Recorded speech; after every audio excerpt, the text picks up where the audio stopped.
Hey friends, I'm Lindsey Trozzo. I am the Associate Director of Digital Learning at Princeton Theological Seminary. And thank you for letting me share with you a brief personal introduction to my favorite gospel, the Gospel of John. You may see behind me here my little dog, Abbot. Abbot, can you say hi? He might crawl around back there while I'm filming this video.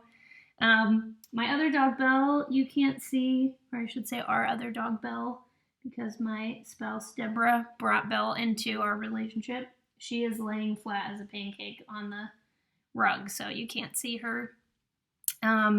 We live in Princeton, and as I said, I work in the seminary. And I got my PhD in New Testament, focusing on the Gospel of John in 2016 from Baylor University. And I think that's why I've been invited to share with you today. The Gospel of John is often called the spiritual gospel. There are themes, and the way that it's woven together literarily really has to it this sort of theological bent. Now, obviously, all the Gospels are theological, but they each have their own tenor, their own tone, and I just am really drawn to the fourth Gospel's unique tenor and tone. I wanted to share with you a funny story. So one of my best friends for my PhD program, her name is Heather Gorman. She teaches at Johnson University in Knoxville, Tennessee. She showed me a picture one time during our PhD program of herself and three of her friends who must have been huge Bible nerds in high school because they went to a Halloween party dressed as the four Gospels.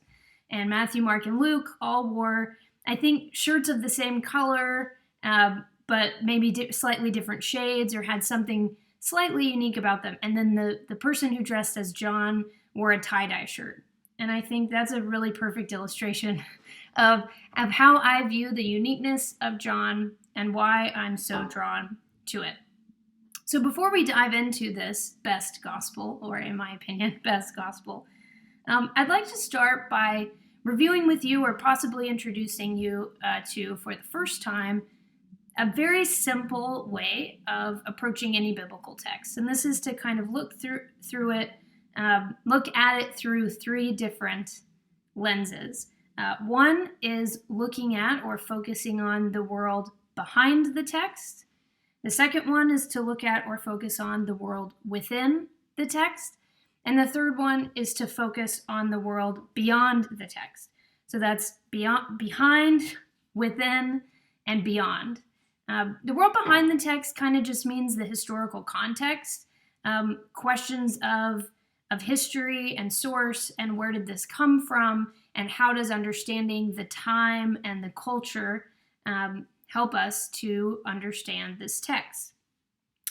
Paying attention to the world within the text means reading the text like a piece of literature, noticing the way things are woven together, literary themes and devices, structure, the world of the text itself. Not the world that it was created in, not the world it was drawing from, but the story world itself. And then the world beyond the text really focuses on the readers, the meaning of the text for the people who read it. And that can be ancient readers, that can mean readers throughout history, and that can mean us. So the world behind the text, the world within the text, and the world beyond the text. And as we go through the rest of our study today, I want to use those as kind of key points to trace and contain our thoughts. So first, we'll start with the world behind the text. Now, I've sent you a little PDF packet, and so if you want to pull that up as you view this video, you can hit pause if you haven't done that yet. We're going to start by looking at page 1. So you'll see a heading there on the first page that says the four Gospels, background and situation. This is a really simplified kind of chart that lays out the four different Gospels and some basic historical background for each of the Gospels. Now, not all of these are agreed upon by all scholars, but what I've represented here is the consensus among most scholars for the historical background for each of the four Gospels. We can look at all four. We're going to focus on John, but I wanted to put Matthew, Mark, and Luke there for you so that in your own time, or if you're interested later, you can go and compare. You can notice, though, right off the bat, that John, the fourth Gospel, is the last of the Gospels. We can think that Mark was written sometime around 70. Matthew and Luke were written shortly after, maybe 80 or 85. And then John came even later than that, maybe closer to 90. And that's important for understanding the world behind the text, that John is being written in a time that's 60 years post the events themselves that it's recounting. Now, you may be thinking, that seems like a long time after. One thing to keep in mind whenever we talk about the authors and the writing of the Gospel of John, that John is really a composite text. And the way that we talk about authorship in the modern world is not the same way that authorship was always envisioned in the ancient world. So John probably had, the text that we have now, that we call the Gospel of John, probably had a lot of different hands on it in terms of its writing. There may have been a source document or a collection of memories or stories that were firsthand witnesses from someone very close to Jesus. You can see in our chart here that I've written that John is compiled by a group of authors and circulated to a mixed congregation who is predominantly Jewish or maybe Hellenistic Jews. We'll get to that in a second. But its authorship is attributed to the beloved disciple. So this is a term that only shows up in the fourth Gospel, and it's sort of this name without using a name for the firsthand witness that makes up the source material for the Gospel. And a lot of people throughout Christian history have suggested that is John of Zebedee. There's a lot of reasons to think this. John is listed prominently in Matthew, Mark, and Luke, John of Zebedee, and his brother James, and he's not named in the fourth Gospel. He's named or referenced at the very end of the fourth Gospel when it talks about the two sons of Zebedee, but otherwise the name John doesn't appear in terms of John of Zebedee. John the Baptist appears, but that's a different John. And so many people think that this reference to the beloved disciple is John. But that term also invites us to think less about one particular historical author and to think more about the type of person that was beloved of Jesus, the type of person that loved Jesus. And so because of that, we can think more of the group of people, the community of people who produced this document and edited it. And so that's unique about John. Technically, John is an anonymous text. The earliest copies of this gospel that we have do not have a name on it. Our gospels in our Bibles say the gospel attributed to or the gospel according to, and then they have the name of the author that people throughout Christian history have ascribed the gospel to, and that's the case as well with John. So that's a little bit about authorship. When we talk about audience, it's interesting to notice that John is probably written to a mixed audience, but it's got a lot of interactions with Jewish religious groups in it. And so it seems that this text was originally circulated among a predominantly Jewish group, or maybe more particularly a Hellenistic Jewish group, meaning a group of Jewish people who were very much connected to the Greco-Roman culture around them. As opposed to, if you look on the other side of the chart, Matthew. Matthew was written by a very Jewish-sounding author to a very Jewish-sounding audience. He assumes a lot about the knowledge of Jewish customs on the part of his audience. He talks a ton about the law, and so that's a little bit different. Mark, on the other hand, fills in a lot of gaps for his audience when he talks about Jewish things, and so it seems like Mark is a Jewish author who may be writing to a group that has a lot of non-Jewish people in it. And then Luke is our only possibly Gentile author, non-Jewish author, and it's definitely written to a Gentile audience. That's very clear in the purpose and even the ascription to Theophilus in the Gospel of Luke. So that's another way that John is different, or that the world behind the text of John shows us John's uniqueness, is that it's written last. It's written with less connection to the storyline of the other three. The other three kind of follow the same order, the same sequence, the same storyline. It's written to a Jewish group, but that's also connected to the Greco-Roman world. And then in terms of situation, John, because it's written later, it's written around 90, we've seen that it's further into what we call the parting of the ways. So the parting of the ways is sort of a scholarly term for this dynamic that happened as Christianity emerged out of Jewish religious communities and became a religious group on its own. So sometimes we think of it, when we think of Jesus and Jesus walking around with the disciples, we think of that as a Christian group. But in reality, Jesus and his followers were a Jewish religious group. Jesus was a Jewish rabbi, teacher, who had a group of Jewish followers who followed the Jewish religious customs and were good Jewish religious folks. But as time went on after Jesus' death, and as the beliefs about Jesus began to set apart Jesus' followers from the types of claims that Judaism was willing to make, the parting of the ways began to happen. And even Jewish people who were ascribing the claim of messiahship and divinity to Jesus, they were still a part of Jewish communities for decades after the death of Jesus.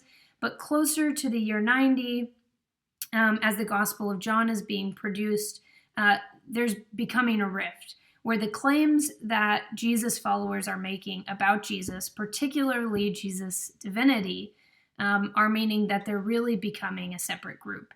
And one of the things that we see in the Gospel of John is that John tries to address this need for Jesus' followers to have a sense of identity that's formed around their claims and their belief in Jesus particularly, and not formed in the same way around the Jewish institutions that we see Jesus and his followers keeping up in the Gospels themselves. So if that makes sense, that's a little bit about the timing, the author, the audience, and the situation within which John was first produced. So that's a little bit about the world within, the world behind the text. Now we'll go to the world within the text. So if you want to jump then from page 1 to page 2 of your PDF, you'll see an outline of the fourth gospel. Now, I'm not going to bore you. I'm already talking at you with no interaction for 20 or so minutes. And so I'm not going to go through every line of this outline, but this is a good thing just to see. This is the world within the text of the gospel. This is the outline, the story of the Gospel of John. Now, one of the things I've done on this outline is I have put in bold the elements of the story that are very unique and distinctive to John, meaning that all of the things that are bold either don't appear in Matthew, Mark, or Luke, or they appear very differently in Matthew, Mark, or Luke. So you might right off the bat remember that John begins with a poem. In the beginning was the Word, and the Word was with God, and the Word was God. And it goes on, and it talks about the Word became flesh and dwelt among us, and it's this beautiful poem demonstrating right off the bat this really elevated picture of who Jesus is, that Jesus is God in the flesh, and that Jesus is this enigmatic figure that is first presented as the Word. None of that shows up in Matthew, Mark, or Luke. Right off the bat, John says, I'm not going to tell you a birth story about Jesus. I'm not going to give you Jesus's genealogy. I'm going to give you a poem that talks about Jesus's role as bringing God or being God on earth. That's really unique. You can look and see on this outline that the Gospel of John is broken into 4 main sections. It's really 2 main sections, the Book of Signs and the Book of Glory, and they are bookended by an introduction and an epilogue. So the introduction includes the poetic prologue that I just described, and a brief introduction to Jesus hitting the scene. And then we have chapters 2 through 12 is the Book of Signs. The other Gospels call Jesus's miraculous deeds mighty deeds, dunamai, miracles. John uses a different word. It's a word, semeia, which means sign, and it points to something important, to who Jesus is in John. So these signs go through from chapters 2 through 12, and you can see that there are many signs in the Gospel of John that don't show up in the other Gospels. The changing of water into wine, these have asterisks by them in the outline. The healing of the official son, the feeding of 5,000, and the bread of life discourse. Now, obviously, that feeding of, well, maybe not obviously, but the feeding of the 5,000 is in all 4 Gospels.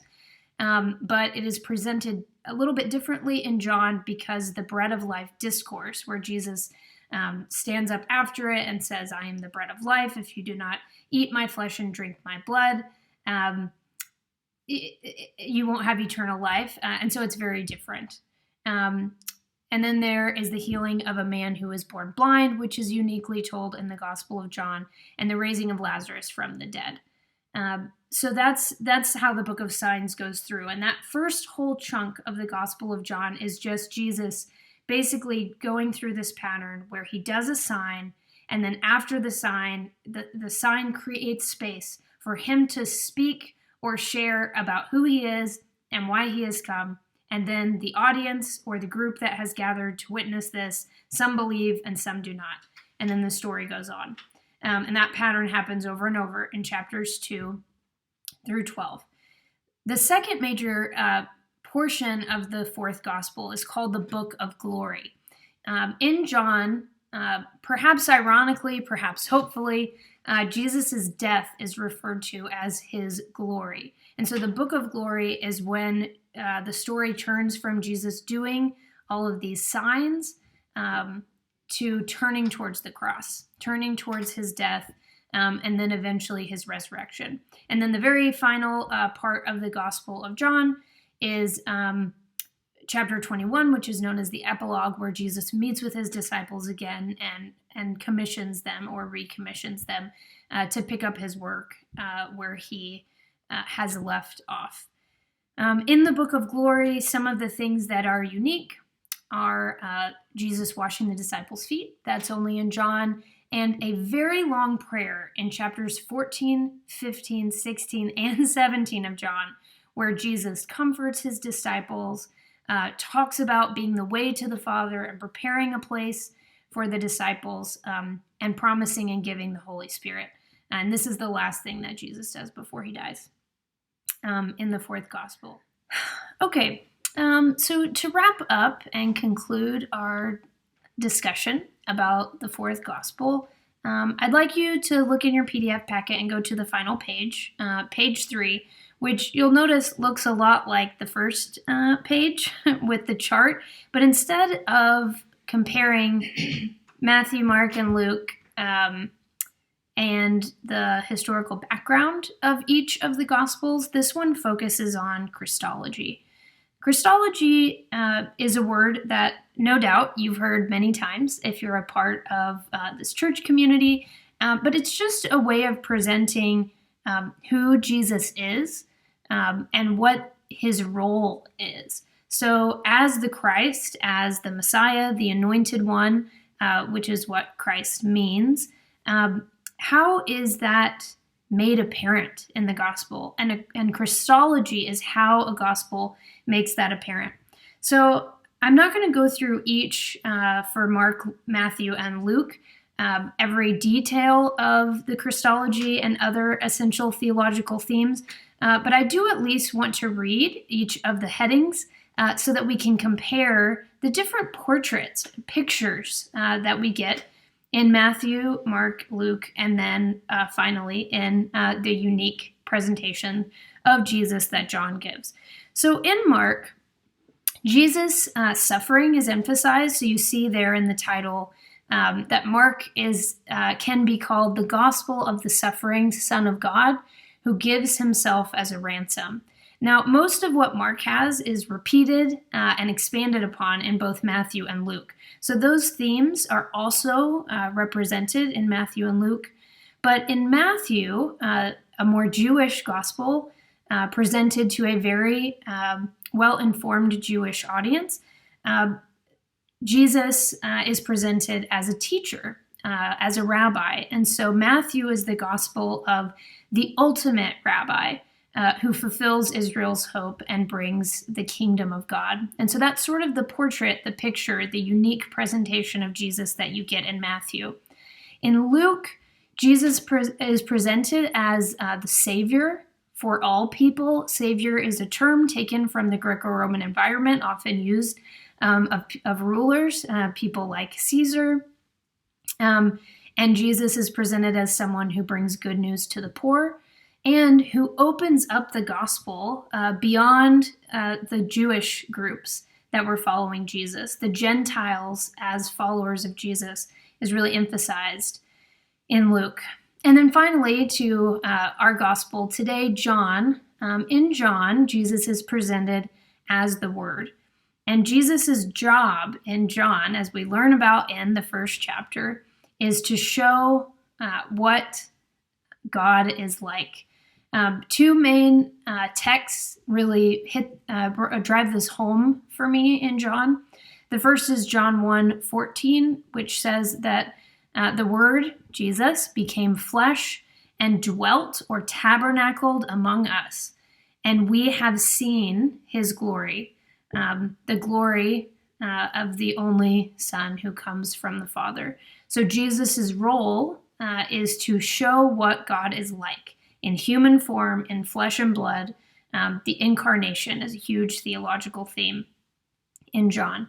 Another important verse is John 1:18, which says that no one has ever seen God, but it is Jesus, the Word, the only Son, who is close to the Father's bosom. We translate it heart, but it really means bosom. It's a nursing image, who makes God known.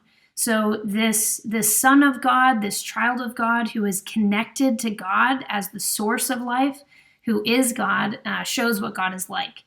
That's really the emphasis of the meaning of the whole presentation of the Gospel of John. It's telling the story of Jesus so that the readers can see what God is like on earth.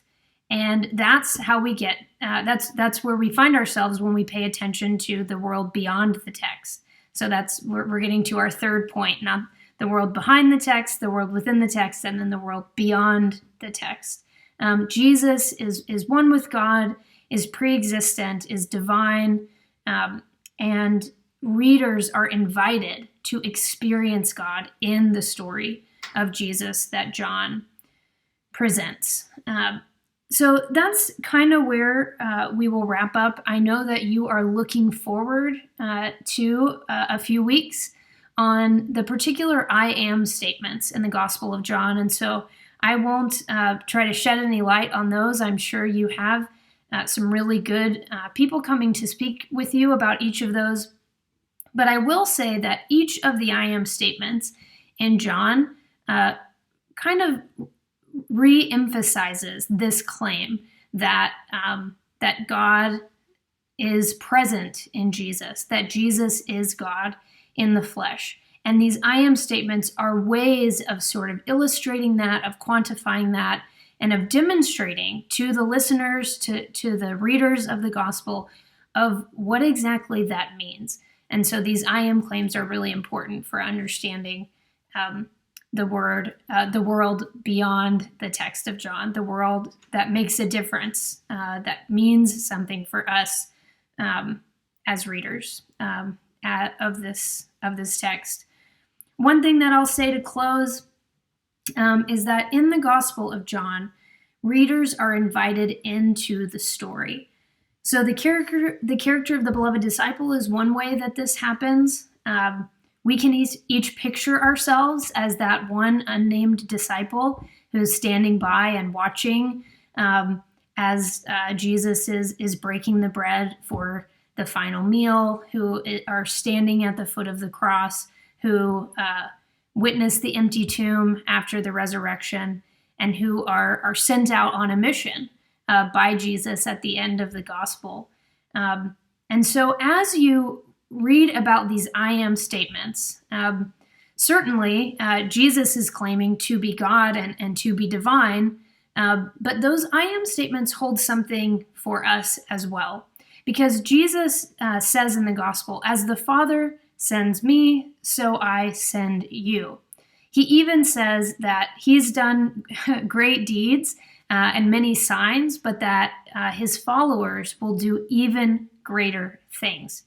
And so as you dive into the I am statements and see how Jesus is connected to God, how Jesus represents God to the world, and how Jesus takes on God's mission, God's heart, God's love for the world, and puts it into action in the story, maybe we can think about how we can do that too. So who are we in these I am statements? Who do these I am statements call us to be? What do these I am statements call us to do? So that would be my encouragement as you move forward into this, what I hope is a really fruitful study of the fourth gospel. I know that this is a very challenging time for a lot of people. I know it is for me in many ways, for my family, my community. And so you all will be in my prayers.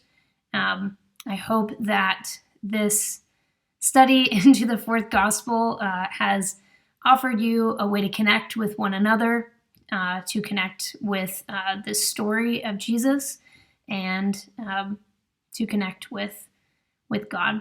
And I wish you the best. Thanks.